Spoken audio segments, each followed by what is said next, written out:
A very good morning. You're watching the Breakfast News on Rajya Sabha television. I'm Aishwarya Kapoor with you. Now, chaos after heavy downpour in Mumbai continues to be our top focus. Now, government has issued a high alert, even as the Met Department has warned of more showers today. We'll get you all the details on that big story and much more in this bulletin. Let us start with the headlines. Heavy rains in Mumbai bring life to a standstill. 2 miners among 3 killed. Navy helicopters on standby. NDRF on alert. Chief Minister asks people to stay indoors.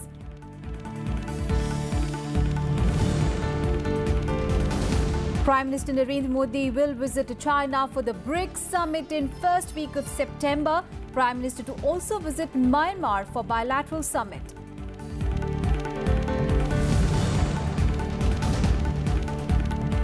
Tax collection for first month since GST implementation exceeds the Finance Ministry's estimates. 92,283 crore rupees collected in July.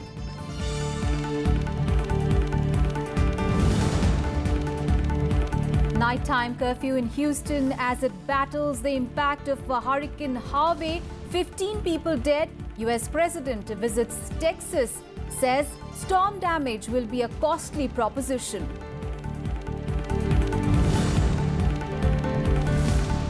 And boxer Gaurav Bidhuri reaches the semi-final of the World Boxing Championships at Hamburg. Becomes the 4th Indian at the event to secure a medal.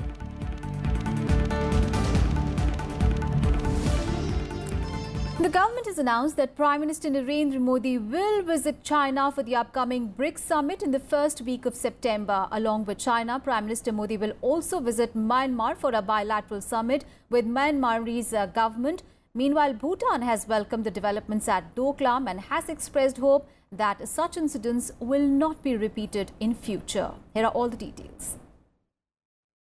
A day after India and Chinese ended the troop standoff on the Doklam border, the government on Tuesday announced that Prime Minister Narendra Modi will attend the BRICS summit in Xiamen on September 3rd. The Prime Minister will also have bilateral meetings with all member countries. The message indicates the government is happy at the manner in which the Doklam episode ended. Sending out the right signals, China has stopped road construction near the Doklam disputed area. We have maintained our grace and we followed a mature diplomatic route to resolve the issue. At the same time, we maintained a firm ground posture also. So, a combination of a firm ground posturing and a mature diplomatic endeavor that has brought about this welcome thing. 为了守边需要和改善当地居民的生产生活条件，中方长期以来在洞朗地区进行包括道路在内的基础设施建设。我们将综合考虑天气等各方面因素，根据实际情况。The Bhutan government, that was being bullied by the Chinese army in Doklam, also expressed relief. In a measured statement, Bhutan's Ministry of Foreign Affairs welcomed the withdrawal of the Chinese troops from its border. Bhutan said it hopes the end of the standoff contributes to the maintenance of peace and tranquility and status quo along the borders of Bhutan, China and India in keeping with the existing agreements between the respective countries. The Bhutanese government showed a lot of courage and restraint and a great deal of maturity under a lot of stress. Any statement beyond the initial statement that the Bhutanese made, which highlighted their concerns and their case, their basis. Since then, any statement that the Bhutanese government would have issued would have put them in a more difficult situation vis-a-vis both India and China. The Prime Minister's visit to China is significant as this BRICS summit is being held after last year's Goa summit. The continuation of the standoff would have been difficult for Prime Minister Modi to take part in the Xiamen summit. At the last G20 summit in Germany, China denied formal meetings between Prime Minister Narendra Modi and Chinese President Xi Jinping. This time around, it's China that's come up with a request for a bilateral meeting. The type of confrontation off and on China picks up against India is against the spirit of BRICS. Doklam was the flashpoint, and it has shown the mirror that BRICS cannot survive if such confrontations goes on. It is better that China and other BRICS countries understand this reality. Akhilesh Suman for Rajya Sabha Television with camera person Sudhanshu in Delhi. News from Udaipur, where Prime Minister Narendra Modi on Tuesday inaugurated several infrastructure projects worth over 15,000 crore rupees in Rajasthan's Udaipur district. Prime Minister Modi inaugurated 11 completed national highway projects and laid the foundation for 6 national highway projects covering a distance of about 556 kilometers. The projects included a 6-lane cable-stayed bridge across River Chambal at Kota. Now, addressing a public rally in Udaipur, Prime Minister Modi said that India will reach newer heights only with better infrastructure, railways and roads. He also assured that the centre will stand by the flood-affected people of the state. Now, ahead of the inauguration, Prime Minister Modi also visited an exhibition on national highways. हमें काम करना है, समय सीमा में काम करना है और इसलिए एक साथ योजना बना करके 9,000 करोड़ रुपयों से ज्यादा लागत से नए कामों का आज शिलान्यास हो रहा है। और जब इतनी बड़ी जनमेदनी के सामने कार्यक्रमों की बात करते हैं तो पूरा करने के संकल्प के साथ करते हैं और मैं राजस्थान की धरती को विश्वास दिलाता हूं कि ये करके रहेंगे और राजस्थान की काया पलट होके रहेगी। On to some other news now. 6 MPs, including 5 from All India Trinamool Congress and 1 from the Congress Party, took oath as Rajya Sabha members on Tuesday. Rajya Sabha Chairman M. Venkaiah Naidu administered the oath of office to the newly elected members from West Bengal. Deputy Chairman P.J. Kurian, Leader of the House Arun Jaitley and MOS Parliamentary Affairs Minister were also present on the occasion. While 5 of them took oath in Bengali, 1 member from AITC Shanta Chetri took oath in Nepalese. We want to say a very special thank you to the Honorable Vice President and Chairman of Rajya Sabha, Venkaiah ji. Thank you for being here. Special thank you also to our Deputy Chairman for being here, Professor Kurian. And we're also very honored and happy and privileged that the Leader of the House, Arun ji, is here with us. We extend our heartfelt congratulations to Sri Venkaiah Naidu ji for being elected as the Honorable Vice President of India and also the Chairman of Rajya Sabha. Thank you so much. And the big story that will continue tracking through the day today is the Mumbai rains. Now, torrential rains accompanied by strong winds have caused havoc in Mumbai, bringing life in the city to a standstill. Now, heavy helicopters are on standby to meet any eventuality, and the NDRF has also been put on alert. Chief Minister Devendra Fadnavis visited the State Disaster Management Control Room and he took stock of the situation. Meanwhile, Met Department has said that Mumbai recorded copious rain of 65 millimeters in just 3 hours, adding that this was the heaviest downpour since the 2005 deluge. अटक गए हैं बारिश की वजह से, कोई गाड़ी नहीं है, कोई ठिकाना नहीं है, कुछ भी नहीं है। मेरा मम्मी भी फंस गए है इधर, उनको घाटकों पर लेके जाने में। मैं कुलाबा से आ रहा हूँ, पूरा सब जगह भाईकला में पानी भरा हुआ है, सब जगह पानी भरा हुआ है। अभी पानी जब तक अब कम नहीं होता तब तक कैसे जाएंगे, कुछ नहीं कर सकते। गाड़ी अभी रिस्क नहीं ले सकते कि पानी में गाड़ी डाल नहीं सकते। अभी यहाँ पे हर साल का तकलीफ यही है कि हर साल यहाँ पे पानी पूरा भर जाता है। Torrential rain accompanied by strong winds causing havoc in Mumbai, bringing life in the city to a standstill. People were seen wading through chest-high waters and vehicles crawled through the flooded roads.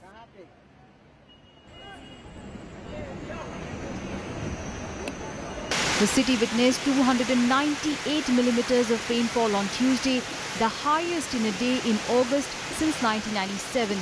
People's anger directed towards the administration for not taking timely measures. इतना बारिश हो रहा है, वो गटार का सब पानी भी सब भरेला है इधर। कुछ काम नहीं किया है लगता है। ये देखो, ये बारिश भी इतनी बड़ी बारिश आ रहा है, बहुत तकलीफ हो रहा है आदमी लोग को। Navy helicopters are on standby to meet any eventuality in the view of heavy rains, while the NDRF too has been put on alert. Flood rescue teams and divers are also ready for deployment. The Met Office has issued warnings saying that the heavy rains will continue till this afternoon. IMD issued a red warning till this evening for the city and adjoining areas. Predictions were for last 1 week that the central India, that includes Gujarat, Maharashtra, Orissa, MP, all these states are going to get very good rainfall, and that is getting realized. And next 2 to 3 days, this activity is likely to continue. Thereafter, we will be able to see the reduction in the rainfall activity over a period of time. 3 persons, including 2 minors, were killed in 2 house collapse incidents in suburban Vikhroli in the wake of torrential rains. Patients at the civic hospital shifted to higher floors as water flooded into wards. The state government issued an advisory telling citizens to step out of their homes only if necessary. The Mumbai police has also asked people to avoid waterfronts due to the high tide. Chief Minister Devendra Fadnavis visited the State Disaster Management Control Room to oversee the situation. बड़े पैमाने पर water logging है। लोगों से हमारी appeal ये है कि लोग बहुत आवश्यक काम हो तभी घर से बाहर निकले, तो लोग बाहर नहीं निकले। जो लोग ऑफिसेस में हैं, उनको भी हमारी ये सलाह होगी। भले ही ऑफिसेस को हमने ये कहा है कि जल्दी छुट्टी दी जाए, लेकिन उनको भी हमारी ये सलाह होगी कि हम ट्रैफिक के अलर्ट्स दे रहे हैं, उन अलर्ट्स को देखते हुए ही वो ऑफिस से भी बाहर निकले। Prime Minister Narendra Modi also called the Maharashtra Chief Minister and offered all central assistance. He appealed to everyone to stay safe and take necessary precautions. President Ramnath Kovind also took to social media to express his concern and assured people that best steps are being taken to tackle the situation. Meanwhile, train services in the city are slowly limping back to normal, with the first train chugging out of the Church Gate station around midnight last night. Schools and colleges in Mumbai will remain closed today in view of the warning. The Met Department said that Mumbai recorded rain of 65 millimeters in just 3 hours, adding that it was the heaviest downpour since the 2005 deluge. Bureau Report, Rajya Sabha TV. Meanwhile, government has also issued moderate flood warnings in 11 states of the country in view of the heavy to very heavy rainfall forecast by the Met Department in the next 48 to 72 hours. Now, these states are Rajasthan, Gujarat, Madhya Pradesh, Maharashtra, Goa, Chhattisgarh, Telangana, Andhra Pradesh, Karnataka, Tamil Nadu and Kerala. The Met Department has predicted a heavy to very heavy rainfall with extremely heavy rainfall in East Rajasthan, West Madhya Pradesh, Gujarat, Konkan, Goa coastal and Ghat areas of South interior Karnataka. Now, due to this rainfall, Mahi, Sabarmati, Godavari and Krishna Tapi as well as Kaveri rivers and their tributaries are likely to rise and create low to moderate floods. On to some other news. The designation of senior advocates cannot be termed bad in law and it does not violate Article 14 of the Constitution. Attorney General K.K. Venugopal told the Supreme Court this on Tuesday. A top law officer told a 3-judge bench that the classification between lawyers is being done on the basis of various parameters. Now, these parameters include standing at bar, knowledge of law and integrity. The Attorney General also told the court that such classification helps a litigant make an informed choice. The AG further argued that if senior designations for advocates is held to be bad in law, then even the system of advocates on records would have to be held to be bad. The Gujarat High Court Bar Association joined the arguments against the practice of designating senior advocates, saying that none of the pre-constitutional laws had a division of lawyers in senior and junior categories. On to the other top story. Finance Minister Arun Jaitley has said that taxes worth 92,283 crore rupees were collected in July from just 64.42% of the total taxpayer base. He also said that the tax collection for the first month when a unified goods and services tax or the GST was implemented across the country are likely to go up when all the taxpayers file returns. The collections so far are in excess of the Finance Ministry's internal estimate of 91,000 crore rupees. So far, 38.3 lakh taxpayers who had registered in July filed their returns. Now, as per registration, 59.57 lakh businessmen should file returns for July. If we take the total amount of tax which has come in till 10 a.m. today morning, that is GST, it is 92,283 crores. So it is 283 crores. This includes a CGST revenue of 14,894 crores, SGST revenue of 22,722 crores, and IGST revenue of 47,469. And out of this 47,469, the IGST from imports is 20,964. Now, in this 92,283 also included is the compensation cess. The Swiss President Doris Leuthard will be in India for a 3-day visit from today. She will hold extensive talks with the leaders here on an entire gamut of bilateral relationship, including on ways to ramp up trade and investment ties. The Swiss President will meet her Indian counterpart Ramnath Kovind, Vice President M. Venkaiah Naidu, and hold talks with Prime Minister Narendra Modi as well. She is also likely to meet members of the Union Cabinet separately. Now, during the talks, India is likely to raise the issue of black money stashed by Indians in Swiss banks as well. Leuthard will be accompanied by senior government officials and a large business delegation of leading Swiss companies. Prime Minister Narendra Modi had visited Switzerland last year. News from south of the country, and the battle for supremacy in the AIADMK has reached the Election Commission doors. Now, the Dinakaran faction filed a caveat before the Election Commission that it should be heard before a poll panel decides on any plea to be submitted by the Paneerselvam Palanisamy faction. Now, this petition said that VK Sasikala and TTV Dinakaran, belonging to the AIADMK's Amma faction, should be heard in the case. The leaders of the merged group met in Delhi to approach the commission, which is going to happen today, seeking recognition as the real AIADMK and the 2 leaves symbol for it. So we submitted the memorandum, and also we mentioned the memorandum very clear. When any merger or something, they come and approach this the applicant along with some few ministers or whatever may be, then immediately you have to call and hear our opinion also from our side. And on to latest from Darjeeling, as the West Bengal Chief Minister Mamata Banerjee held talks with the Hill parties yesterday, she requested them to withdraw the indefinite shutdown. Now, after the meeting, GJM convener Binay Thamang said that any decision on the shutdown would be decided at a meeting of the GJM Central Committee, which will be convened in Darjeeling. Now, besides Gorkha Janmukti Morcha, major political parties in the hills like Gorkha National Liberation Front as well as the Jan Andolan Party, they participated in the dialogue. Banerjee later said that the talks were cordial and positive, though she rejected demands for a separate Gorkhaland state. She also informed that the next meeting will be held on 12th of September.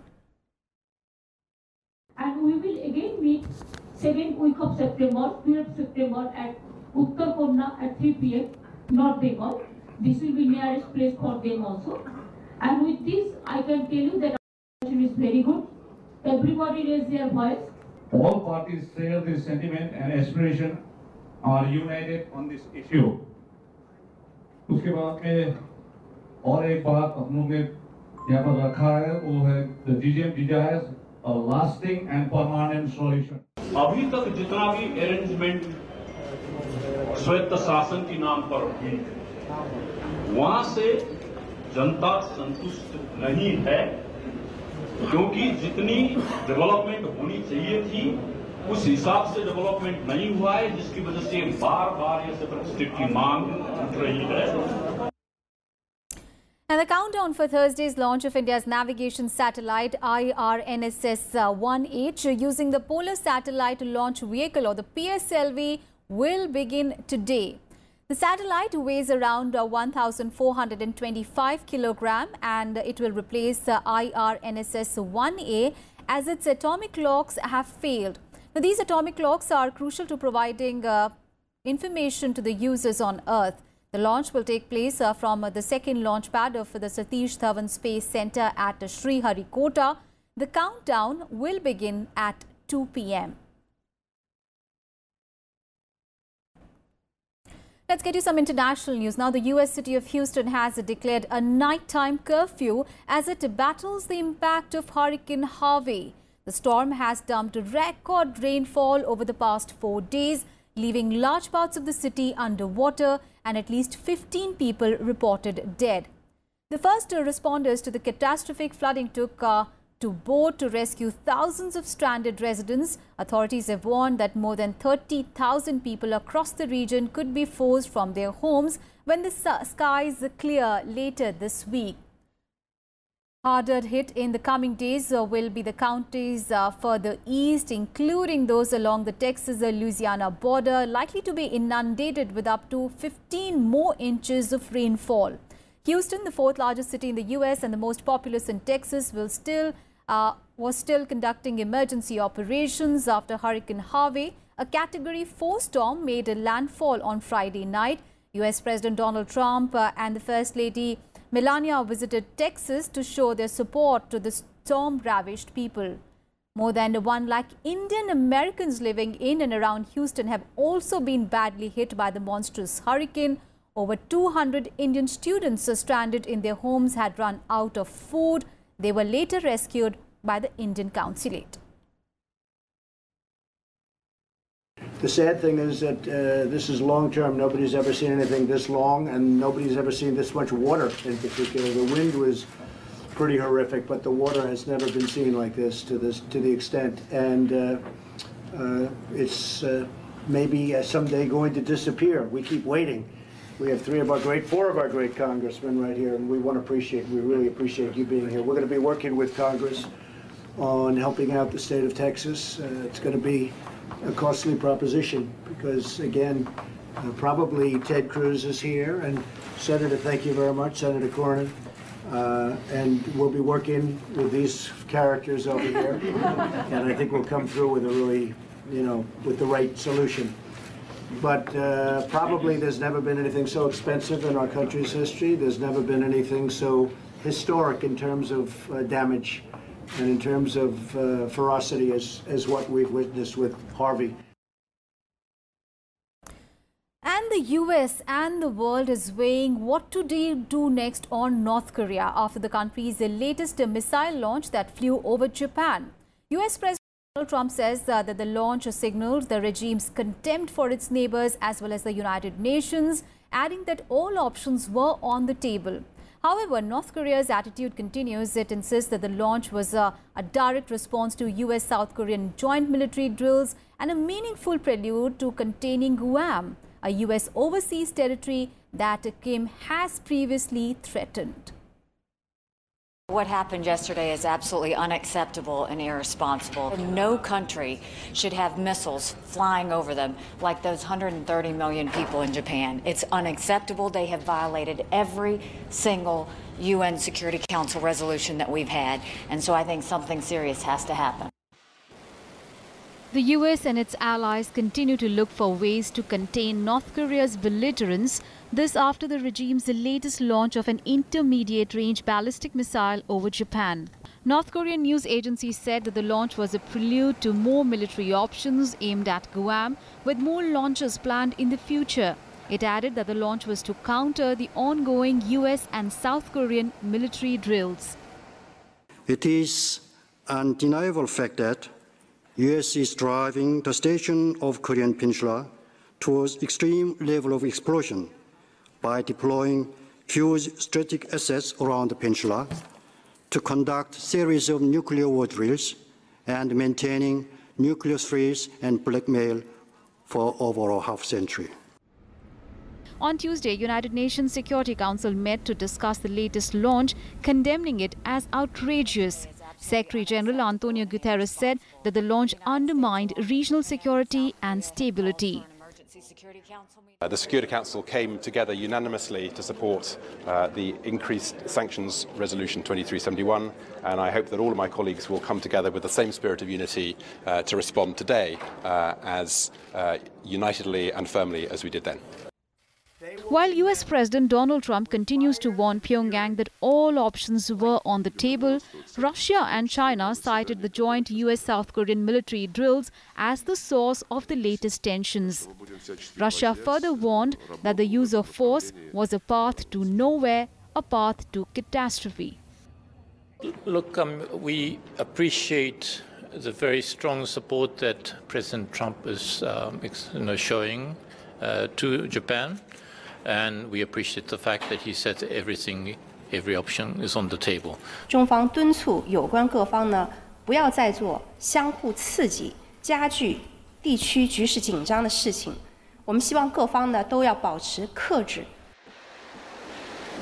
Pyongyang has conducted a flurry of missile tests recently, but this is the first time it has fired what is thought to be a ballistic weapon over Japan.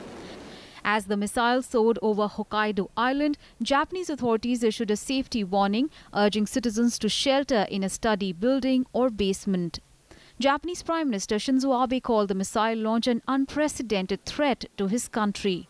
The launch comes just over 2 weeks after North Korea threatened to fire a series of missiles in the waters around the US Pacific territory of Guam. Bureau Report, Rajya Sabha TV. On to sports news now, and President Ramnath Kovind presented the National Sports Award at the Rashtrapati Bhavan on Tuesday. The awards included the Rajiv Gandhi Khel Ratna Award, Arjun Award, Dronacharya Award, Dhyan Chand Award, Tenzing Norgay National Adventure Award and the Maulana Abdul Kalam Azad Trophy. The Rajiv Gandhi Khel Ratna Award was conferred to para-athlete Devendra Jhajaria and former hockey captain Sardar Singh, while Arjun Awards were presented to 17 sportspersons, which include cricketers Harmanpreet Kaur and Chiteshwar Pujara, boxer Laishram, Devendra Singh, footballer Oinam and Bemman Devi, golfer SSP Chaurasia and para-athlete Mariappan. The Dronacharya Awards were also given to 7 coaches. Now, apart from a medal and a citation, the Khel Ratna awardee receives a cash prize of 7.5 lakh rupees, while Arjuna, Dronacharya and Dhyan Chand awardees receive certificates and a cash prize of 5 lakh rupees each.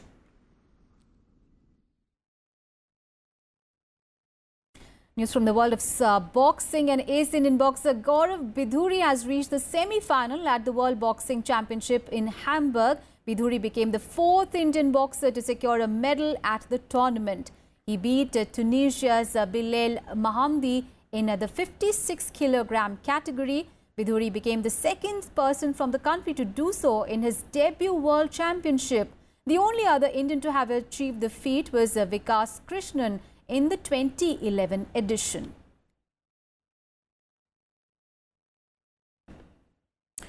And news from the world of tennis. Former world number 1 and 6-seeded Angelique Kerber has been knocked out in the first round at the Flushing Meadows in New York. Germany's Kerber was defeated by Japan's Naomi Osaka 6-3, 6-3. The number 1 seed in the women's draw, Karolina Pliskova, comfortably won her match against Magda Linette, ending the match on an ace. Meanwhile, in the men's singles, top-seeded Rafael Nadal won the first match of the tournament, defeating Serbian Dusan Lajovic 7-6, 6-2, 6-2. With this victory, the 2-time US Open champion assured that Roger Federer has to reach the semi-finals for a chance to regain the number 1 ranking. And that's it from me and my team in this edition of news. Thanks so much for watching. Have a great day ahead.